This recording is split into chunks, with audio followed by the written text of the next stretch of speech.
Okay, Assalamu alaikum everyone. I hope you guys got the link and are there to see us. There is still no one, as far as I can see.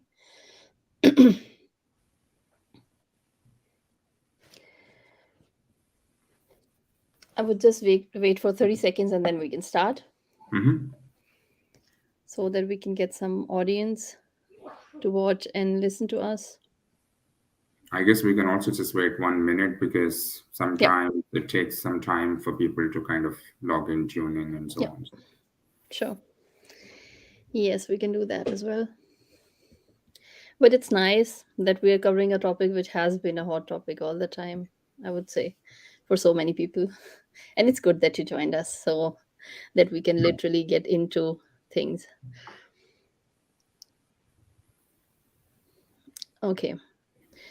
So I would say I am going to start. First of all, I'm going to introduce myself. My name is Dr. Sajda Afzal. I basically come from Pakistan. I have been in Germany since 11, 12 years. Yeah, almost. Or maybe 13. Sometimes I forget to count. My background is sociology, psychology, and I did my PhD in sociology of religion. I'm expert of migration, diversity, refugees, and HR stuff. And at the moment, I'm working as a learning and development expert in a company which basically works on recruiting. And I have joined this venture with Khalid to just promote and to just help those people who really seek for that, and also based on our experience, because we have gone through it and we know if you have a kind of guideline, it really makes easy to reach at some point.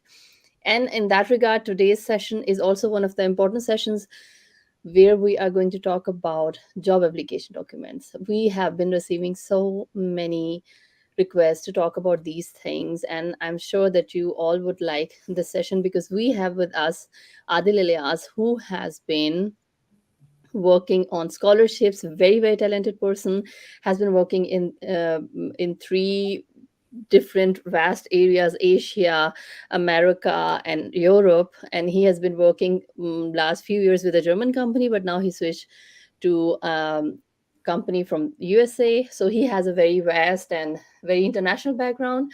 And also he has experience with this recruitment process, where he's going to talk about specifically about job application and several other things.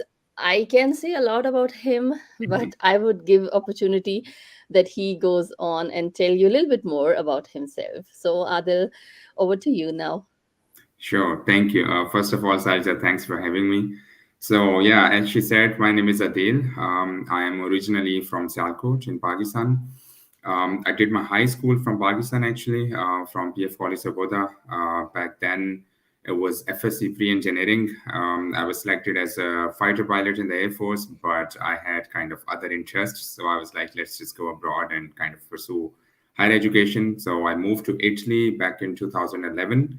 And then I did mechanical engineering there. It was kind of like a joint degree program. So for some semesters, you're in Italy, some semesters in the US, then back and forth, something like this. And then I came to Germany in 2015, did my master's then from Germany in manufacturing technology.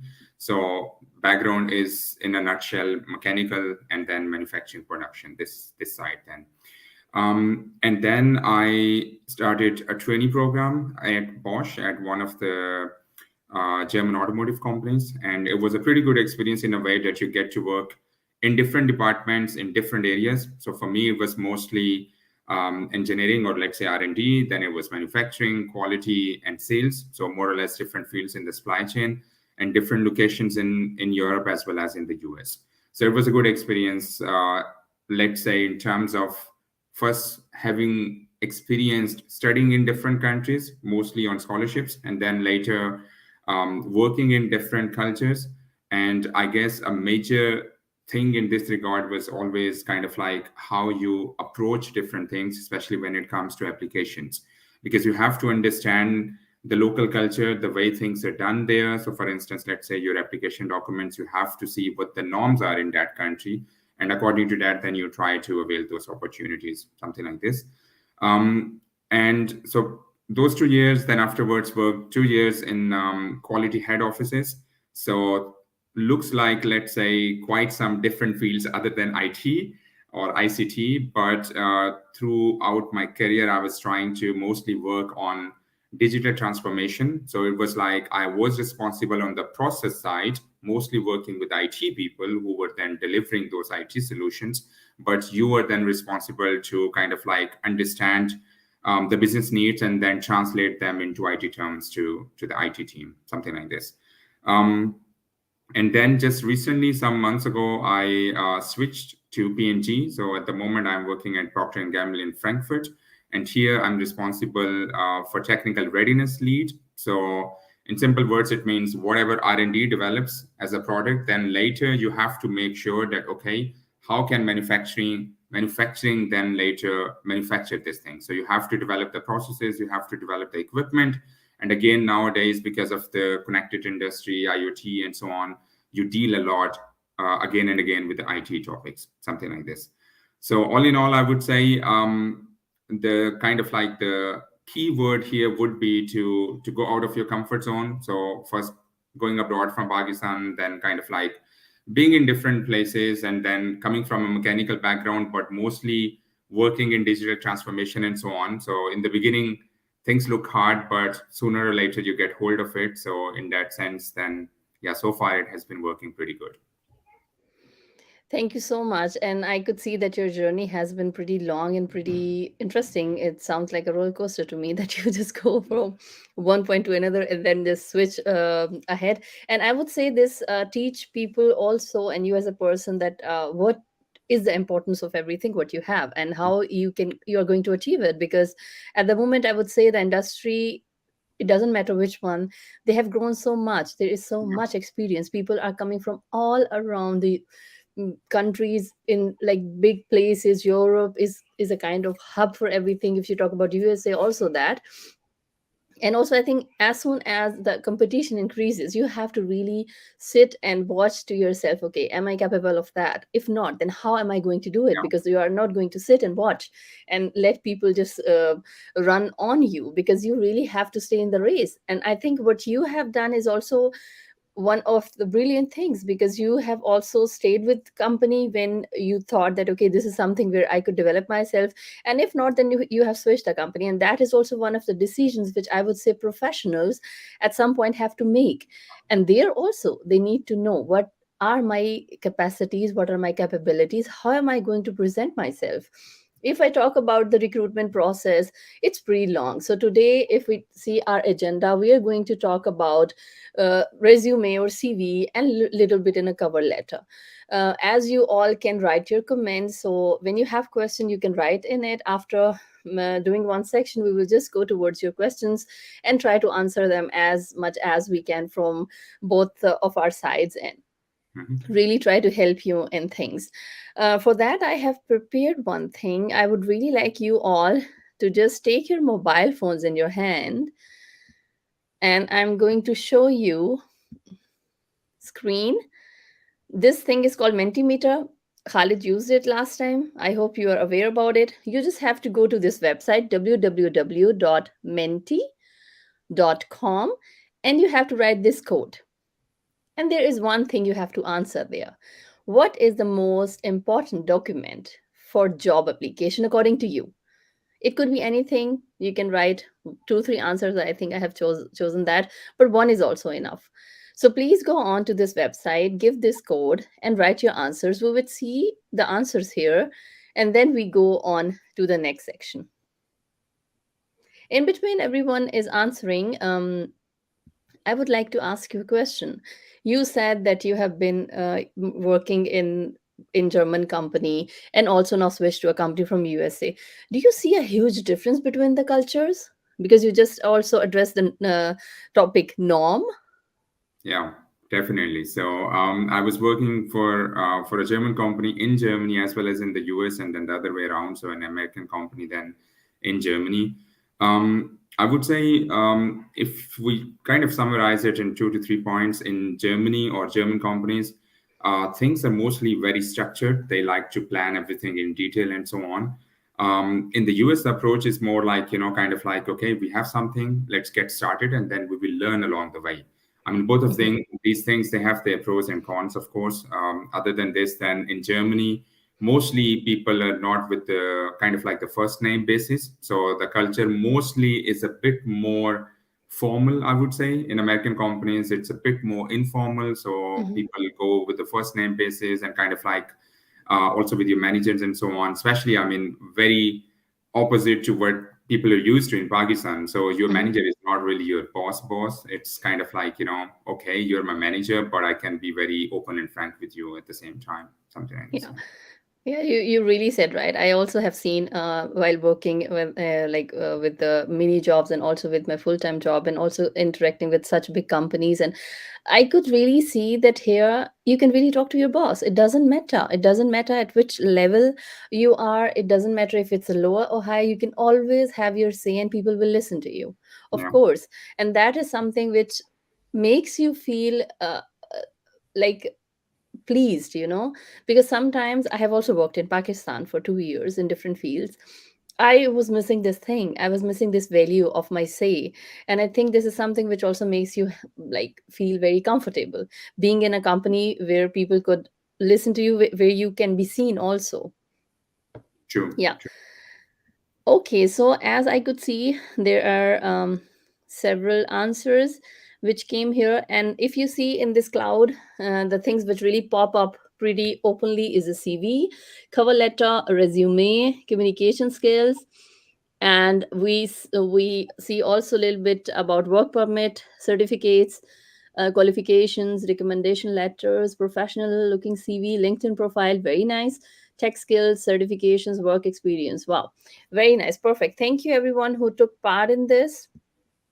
And I would say now we switch to you. And I would really like to ask you, what is the difference between a CV and a resume? And it's a good question because I guess on the cloud as well, we saw cover letter in the center, but CV and resume was also quite solid. So if we combine them, if it were kind of like one word, then it would have been bigger than cover letter in the cloud.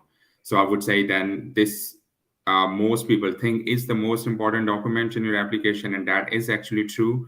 Afterwards comes cover letter and some other documents. So when it comes to the difference, one major difference is when you apply in North America, mostly we talk about a resume. So there people mostly refer to this document as a Mhm, resume, and it's a one-page document which summarizes, let's say, your background, your educational background, work experience, and so on. mhm, And the goal there is not really to use a very small font and play around with the format and then squeeze in like 4 pages text in one page. The idea to have it on one page is really to motivate people to say, hey, just mention what you think is the most relevant to this position, something like this. When it comes to a CV, this can be more than one pages. Typically, mhm, it's 2 pages. It's used in most parts of the world other than the North America. Actually, in North America as well, when you apply to academics like a PhD or so, they sometimes ask you to give you like a detailed CV, 3, 4 pages, something like this. Then you can also go to 4 pages because we have to mention about your research and so on, all the mhm. publications, those kind of things. But usually a CV would be 2 pages long, a resume would be 1 page. But from content point of view, it's pretty much the same thing. Yeah, I also agree to that because it's also the biggest mistake people would what they do. They really apply with the same CV or with the same resume to like 100 jobs. That is a biggest mistake, I would say. Okay, now I would like to ask you, what are the types of CV, based maybe based on their length, maybe based on their format, if you could guide us here a little bit. Yeah, sure. So before we jump into this one, just to highlight something, I've been working with the HR of the previous company I was working at. And so they called me to a workshop and they said, we get a lot of, this is very important point, I would say, for those in the call. They said, we get a lot of applications from people from Pakistan, from India, Bangladesh, and kind of like other South Asian countries. But for us, it's kind of difficult to really see who stands out or who is a better applicant Mhm. compared to the others because their CVs look pretty much the same to us, something like Uh-huh. this. Uh-huh. So then we did some kind of like brainstorming, kind of highlighting the cultural differences, the educational differences, the way things Mhm. work for us back home, and so on. So, for instance, somebody wrote like they were a gold medalist in the university, and the way HR evaluated this, they didn't even consider that person for the interview, because I told them like, okay, here are some CVs. How about you evaluate them and tell me which ones you would like to call to the interview? There was Mhm. somebody, there was a girl from NUST from Pakistan. She had Mhm. a gold medal in bachelor's and in master's, but they Oh. didn't consider her for kind of like the interview, because they said we actually don't know what this gold medal is. Or many people, for Oh. instance, they would say, oh, my CGPA is 3.7. But what happens is in Germany, for instance, 3.7 is a very bad CGPA, because here the worst one is 4, the best is 1. So the closer you True. are to 1, the better it is somehow. So it's True. very important when it comes to, let's say, the type of CV you have, the format, and so on, that you Mhm. kind of take care of these small details there. So the most important thing in this question is see where you're applying. This is always the first question you should ask yourself. And Mhm. what are the norms in that country? So, for instance, in some European countries, it's very common to have a picture on your CV. In some other countries, it's considered very, very rude if you have your picture there, because they think, so you're trying to, I don't know, influence us by your looks or whatever. So it's very important that you keep in mind the destination. You can simply Google it, CV format, Germany, UK, whatever. You will easily find those kind of like templates or Yep. sample CVs from which you can get an idea. When Mhm. it comes to the types, I would say there is a standard CV and then you have a tailored CV. As you mentioned, Mhm. Sajda, that in the tailored Mhm. CV, it's like a tailor. You cut kind of like a tailor your CV. So you say, I have 10 software skills on my CV. For this job, only these 4 are relevant. So I just cut the other 6 and I tailor it to those 4 skills. Mhm. This would be Mhm. then the standard versus like you make a standard CV in the beginning and then you make many tailored CVs out of that standard CV, something like this. When it Yep. comes to length and format, I would say here you simply just go according to the destination norms, something like this. Mhm. Mhm. Mhm. Yeah, I think here also there is one thing which several people don't give value to is to see what does the application advertisement says to you. Yeah, Please always read thoroughly what is written in the application, the call of the application, because when you will not read it particularly in detail, you will miss so many small things. On based of that, basically someone is sitting, a recruiter is sitting and judging your CV.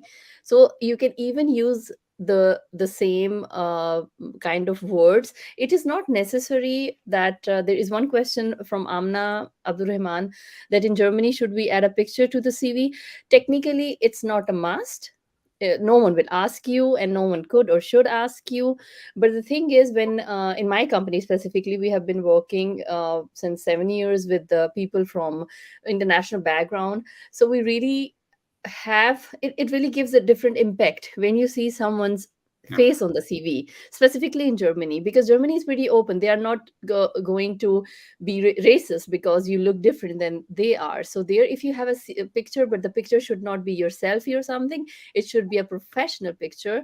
And if you have that, then I think it would really give a good impact to me. If I am a recruiter and I could see, okay, there is a person, I can also see it, because I can't see you as a person. It's only the paper which can show me what you are. And maybe based on that, I would call you.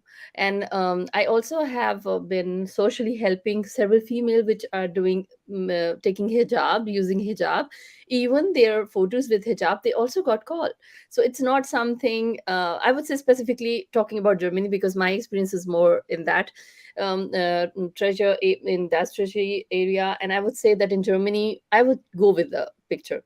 I would not send a CV without a picture. Yeah. And here, just a very small comment. So again, the same thing, just Google, kind of like picture format for CV in Germany, because in different countries, they have different formats. Some places they take like a front shot. In Germany, for instance, they take kind of like a 45-degree shoulder shot, like your head is straight, but your shoulders are a bit tilted, something like Mhm. this. And then also, should you wear a tie or not, and those kind of things. So again, just check where you're applying, what the norms are there, and then according to that, then just take the picture. Yeah. Here, I would just wanted to say one thing before I forget that is that when you are going through the advertisement of the job, if the job, the application that matches 60 to 80% towards your personality, towards your experience, go for that. Yeah, Don't always look that it should be 100% fit. That is also one of the biggest mistake that people do, yeah, that they very really look for 100% fit. And that's why they really ignore so many posts, where maybe they have had a chance to do it, basically. Yeah. And here, maybe just to add something, I think it's pretty good the way this whole thing being a dialogue instead of kind of like just one person speaking all the time Yeah. and bore everybody. So I would say a very good point you mentioned, just a small addition.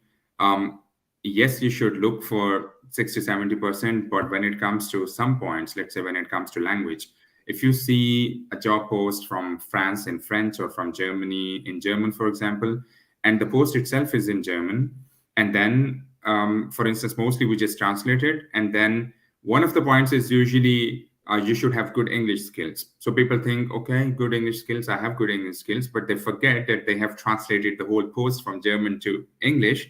So actually the company expects that you know German anyway at a good level. So if it doesn't say anything about the German language, for instance, or when it says really good English and German level skills, language skills, then I would say just don't waste your time there, because most probably they really need language for that position. But if they say very good English, good German, then you can just apply, because then their requirement is like English is a must, but a bit German is good, and then you can learn on the job, something like this. Yeah. Okay, let's move to the next question. What are four important sections in a CV, according to you? Mhm. Um, I would say if I list them, they would be personal information, educational background, work experience, and then some additional skills. And then, Mhm. of course, in or after those additional skills, you can talk about language skills, computer skills, for instance. You can talk about then your extracurriculars, social commitment, awards, scholarships, whatsoever. But the major ones, if we go through them one by one, would be personal information, which is then pretty much your name, usually your address, email address, phone number, something like this, and a picture, of course, if that's needed. Then we have the educational background.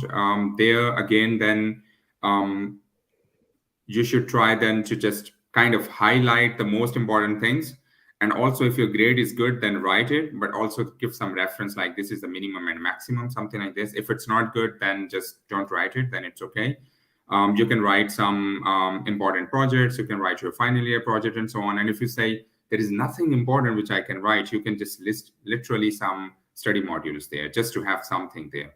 Mhm. Um, then we have the work experience. In work experience, then we have, let's say, we should give more value to proper work experience compared to internships and so on. So let's say if you have 5 bullet points under work experience, try to keep it 2 to 3 under internships, and don't make it like 5 for everything, something like this.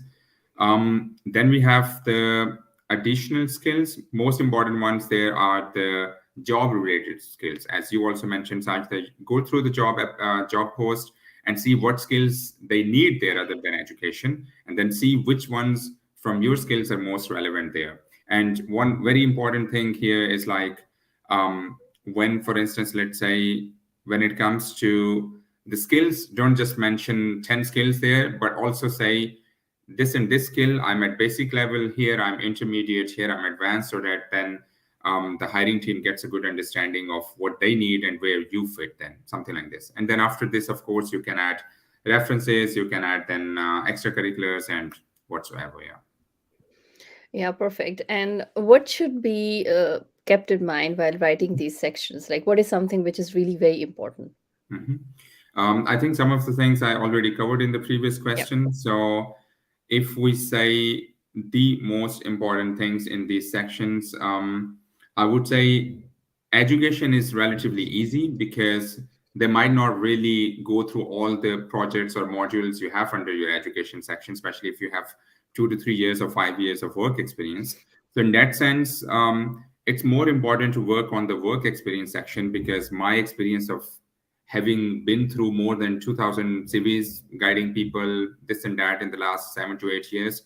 Mostly it's the work experience which I request them to rewrite, because mostly they would just write, let's say, managing this and that files, or managing, I don't know, A, B, and C processes and so on. So very generic points. And then sometimes they write literally sentences or paragraphs under work experience. So that should be kind of like avoided. You should keep in mind that there mainly you should work in form of bullet points. So as I said, 3 to 5 bullet points are good, and try to keep Mhm. one bullet point to one line. Don't bring it to the next Mhm. line unless it's really Mhm. necessary. And talk about some facts and some impact which you brought to that company while you were there. So for instance, you can say, I increased so for instance, coming from process side, if I give an example from chemical manufacturing and so on, you say, I improved the efficiency of this process by 3%, or I Yep. reduced the cost of whatever operation by 5%. You don't have to write the numbers like, oh, I reduced 20,000 or 200,000. I mean, if it's really in millions, you can write it, of course. But if it's like small number, just talk in percentage, so that they get an idea like, okay, so the person has really delivered something there, not like what your day-to-day job was, what you Mhm. actually delivered while being there, something like this. Mhm. Mhm. And then again, the IT thing or language skills, like write your level there, because many people don't write the level. It's a very common mistake many Yep. people make from South Asia. They would write like 20 softwares, and then the hiring team is like, I mean, I'm sure you don't know all 20 of them at advanced level. So how do I know the one which I need, like what level you're at? So write like what level of skills you have in a particular kind of skill set area, something like this. Mhm. Mhm. Yeah, that's so important because if we are talking about one page or CV, like a precise CV, there you won't have a time to write text and Yeah. several sentences. You really have to be very, very precise. Like, okay, writing, for example, like I know German language. How many stars? Two, three, four, five. So you Yeah. can take any symbol. It could be a star. It could be a tick. It could be anything. It shows that you're really precise about yourself and you really don't want to brag about it. You just want to give information to other person in a very easy way to get it. Because there's also one thing I would like you people to know, that there are even different softwares which basically read your CVs, not even recruiters. There are big companies who just have softwares. They put your CV, your digital CV, digitalize them, and the software will look for few things, and that will select for the recruiter. Because to avoid the cost of the recruiting, because it's very, very costly in all big countries, and to avoid that, they just use a software. They maybe you are using a robot, because I have read it in a few articles that this is happening. And that's why they just reject the CV, because of the advertisement of the CV was not, or the application of the job was not considered very well. So that's why, for example, as others said, instead of writing 20 softwares, write only those which are needed for the job.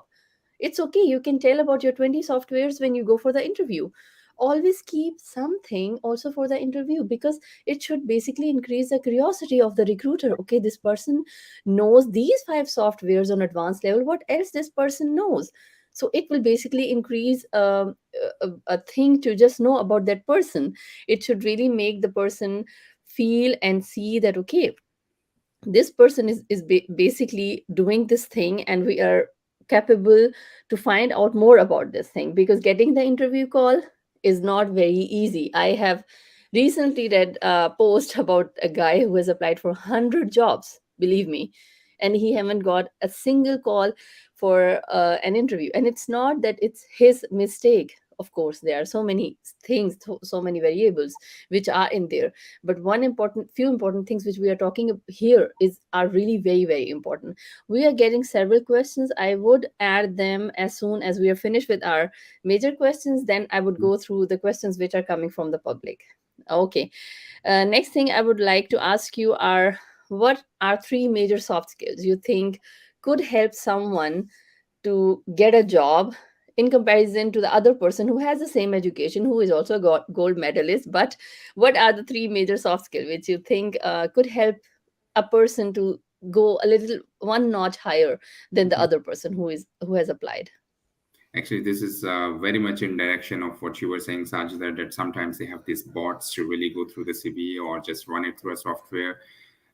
This really plays a big role there, the soft skills and so on, because you have to give input to that software that, hey, scan the CV for these qualities. Those qualities could be technical, some of them are definitely soft skills. And usually, what happens is like, for every job, for instance, if you want to avoid that you apply to 100 places and no responses are coming, you should tailor your documents. Because if you take one CV and say like, oh yeah, I don't want to spend any time on it, keep applying, then mostly you will just unfortunately get the rejections. So the most important thing is you go through the job application. Sometimes you will find some soft skills written actually directly in the job posting. So they will say like, oh, really good communication skills and so on. So that's definitely like, oh yeah, this is a very important thing. And sometimes if you say, okay, I found only one, what are the other two or three? So when you read the job post, just kind of like think for a minute that, okay, what are the other skills needed which will help a person to deliver what they are actually kind of like hiring for this position, you know? So what other skills should that person bring with them? But if you cannot really come up with those skills, then by rule of thumb, I would say communication skills always important. Doesn't matter, especially in ICT and so on. Doesn't matter how Mhm. big of an expert or developer you are. If you're not good at communication, it's not going to kind of like bring you a long way, something like this. Then you have the teamwork.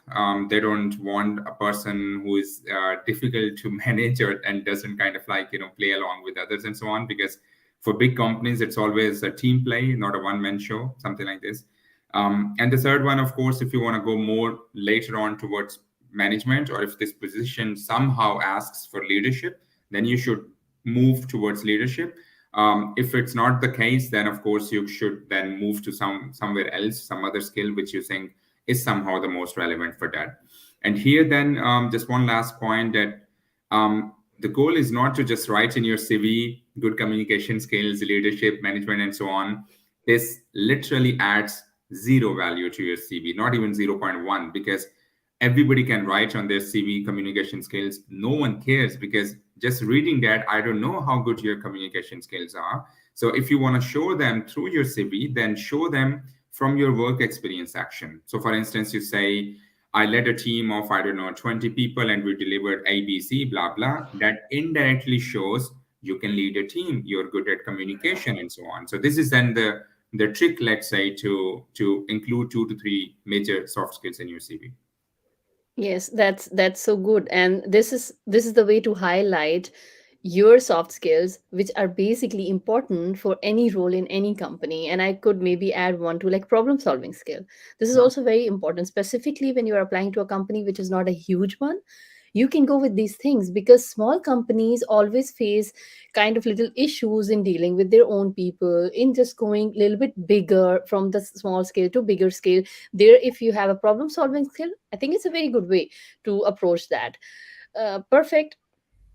We would go now towards questions of audience. I will just scroll up and start from here, where Jiva Jamil said that he is a mechanical engineer from Pakistan doing a job here and is a student of masters and doing part-time jobs.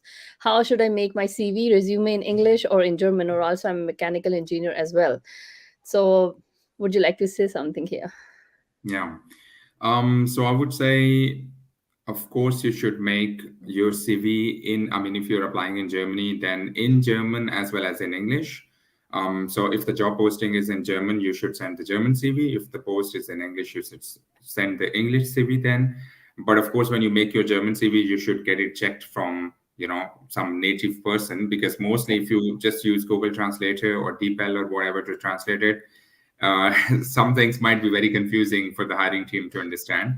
So that thing is important, because yes, you want to give a good impression by sending a German version, but not kind of like a very bad impression by writing very non-professional kind of translation on it. And I would say usually you can just go ahead and make your own CV, like in Word, whatever simple kind of format you like. You don't always have to go through, for instance, any kind of like templates which you have specifically for EU or whatever. If you use them, yes, good enough. But if you really want to stand out from others, then it's always good to have a unique format which you can use then. Yeah. Yeah. And how you can make it, of course, first make English CV, okay? And make it detailed. It doesn't matter. You should have what Adil said earlier as well. You should have a kind of a sample CV only for yourself.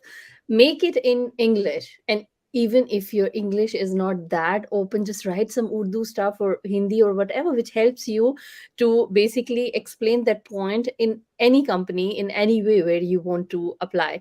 And then try to translate that in German. And of course, you, if you're in Germany already, you must be having so many people who already know German, and there's so many platforms where people help you. And also you can first use the translation, and also the international offices in in each university, they also support you with these kind of things, Mhm. and we also support you. So you can also come to us and we can also help you. I think Then after I the session, we will maybe also share a link where actually Yeah. I myself have written in detail all the sections, what to include in them, and so on. So you Yeah. can go through those points and then kind of like make it by yourself or get in touch to get a sample, something like this. Yeah. Yes. Now we go to the next question. Adil, to you. Thank you for your valuable time. Can you please tell in North American countries which one is preferable, being an IT professional, either international certification or skills without certifications? Mhm. So again, the thing is, let's say, if I mean, it depends again on the company and so on. Depends again if humans are going through the applications or some bots and so on. So certifications are important, of course. It's the same with education. I mean, it's your way of telling them, like, hey, see, I am a professional trained to do something, and it shows like, yes, you have passed probably an examination and so on, so you have a good level of that skill, whatever you want to showcase. So in that sense, I would say it does help, of course. So if you can go for certifications, go for them. But if because of time or cost reasons, whatever, you cannot, then you can always give a good impression through your documents. And interview is actually the key to really stand out, to convince them that, hey, I don't have any certifications or education, but I can do what you need. So they might actually ask you to work on a sample problem in the interview. Many companies do it. And if you are good enough and you can solve their problem, they don't care like if you're a Harvard graduate or like if you don't have any education at all. But of course, I mean, again, some companies, not necessarily in North America, but in many other parts of the world, they will give you a different compensation based on what education you have, like if you have a bachelor's or a master's Mhm. or kind of like certifications and so on. So yes, I mean, if you can go for certifications, if not, then try to be as good with your documents and interview as possible. Yeah. Yeah. Perfect. Then we go to the next question. How can we get English speaking jobs in customer service? Mhm. Um, I would say, depending upon again where you're applying, more or less in every country, they have some job portals. So let's say LinkedIn is pretty much like all over the world. Then you have Stepstone, you have Indeed. Then, of course, you have some other like Monster and so on, these kind of platforms. You just go there and you say customer service, whatever exact job title you're looking for. Then you can just set some filters like the job posting should be in English, it should be a remote kind of position, blah blah and so on. So just go through all those filters and then you will just get all the positions mentioned there. But the big companies, they usually don't go to these portals because of course you have to pay to these portals to advertise your positions. The big companies, they have their own career page on their website, so that's a way where you can go find positions from them. Yeah. Yeah, and also there are a few Facebook groups which only target to English speaking jobs. So maybe you can join them and go with it. There is a group in Munich only for English speaking jobs, something like that. Even such a simple thing, you can just look at it in Facebook. And also, of course, LinkedIn at the moment also supports jobs in different languages. And also, you can look for remote jobs, Mhm. because this is also one thing after Corona. There has been something good as well, that people are also accepting people living wherever you are, but also doing the job remotely. And maybe at some point you come to the company and work. But this could be also one thing which you can look for. I will go to the next question. Sorry, I'm going a little bit quick because we have several questions. We have to finish our session also on the time, because time is really very important. This is something I think we both have learned being in Germany, Yeah, that yeah, time punctuality is yeah. something which we really have to stick to. Okay. So uh, quickly coming to this one, I would say we mhm, probably will have another session where we will go in detail about these topics because yeah. it's very difficult to sum it up somehow in a few lines because everybody's situation is also different. So instead of just discouraging some people based on a quick Yes. answer, it's better to go in detail in another Yeah. session. Yeah. And also you have the we have the Facebook page of Microtech X. You can join that. You can also write your query there, and we would also answer in detail, specifically talking about this thing about visa and the details. The thing is that I know, if you are really very very good and the company really wants you, they sponsor everything. And I Yeah. have seen people, they have paid even the tickets of the people and like moving services from Pakistan to Germany. So it depends how good you are and how much company needs you. So I think it's and also this is something very detailed. We will touch this topic also maybe in another session, but also you can also write us on a Micro Tech X Facebook page, and we would like to answer you in detail, and also other questions which we may have not been able to answer in detail. Okay, ID project manager. Okay, there's also another question. I have 10 years of experience in internationally kindly guide me about jobs in Germany.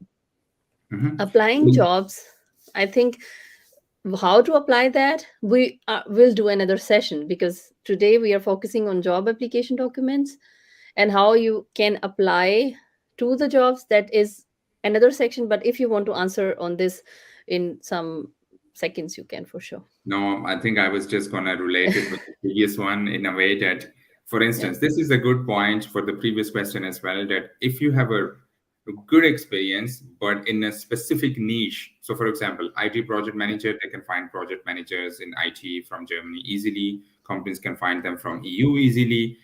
They will hire somebody from Pakistan only if they cannot really find somebody in Germany or in EU who has that skill set of that person sitting in Pakistan or India.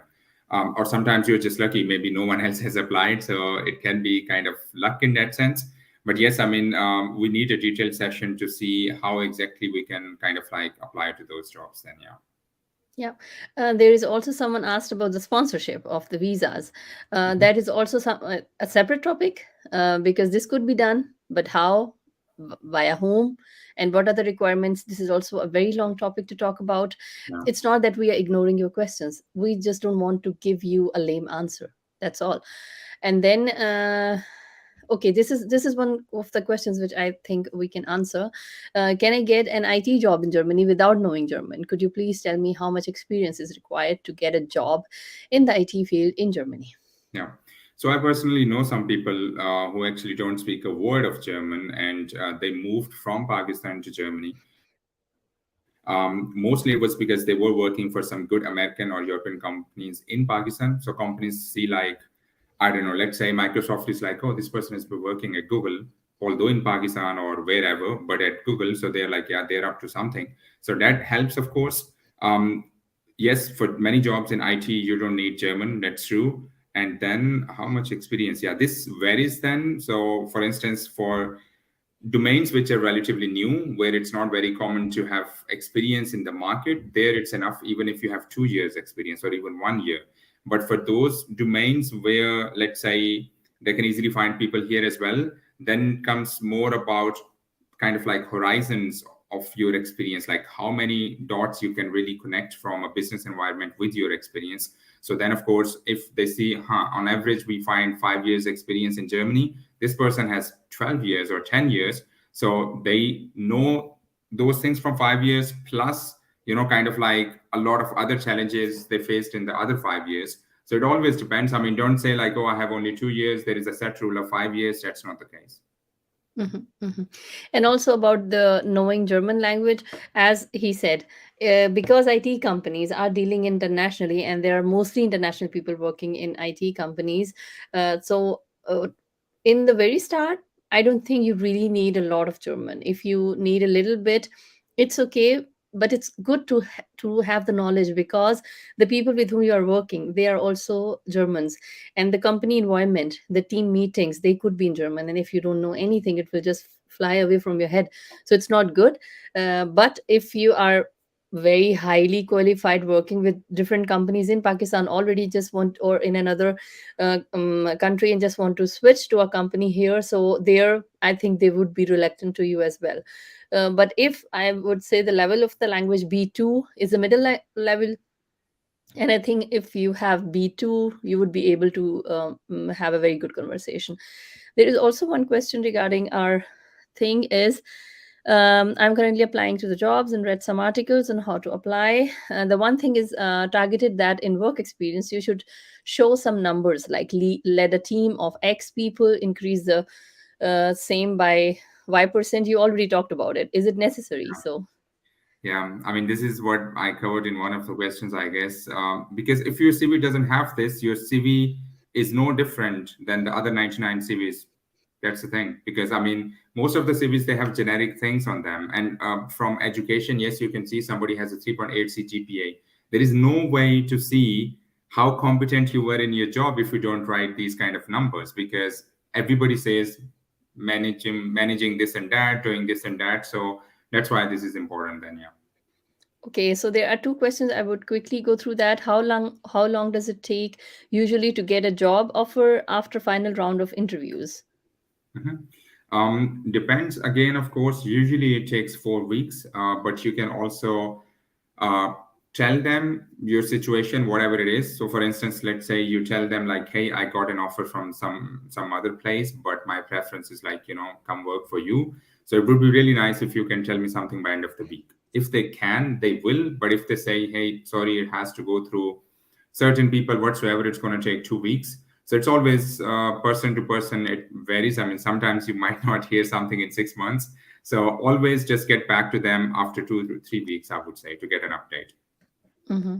And there's also another question about the expectation of the salary. For that, I can ask you that you should check on Kununu. This is also one of the websites, and there are also some others. Adil can mention them. Yeah. You can check what is the minimum or maximum or the middle, and always say a little bit higher than Mhm. what you really want to get. This is a trick. Yeah. I know. Now you can say something. So other than Kununu, there is like Glassdoor. I think LinkedIn or Stepstone sometimes also gives a range, but Glassdoor, Kununu, these are the two good ones.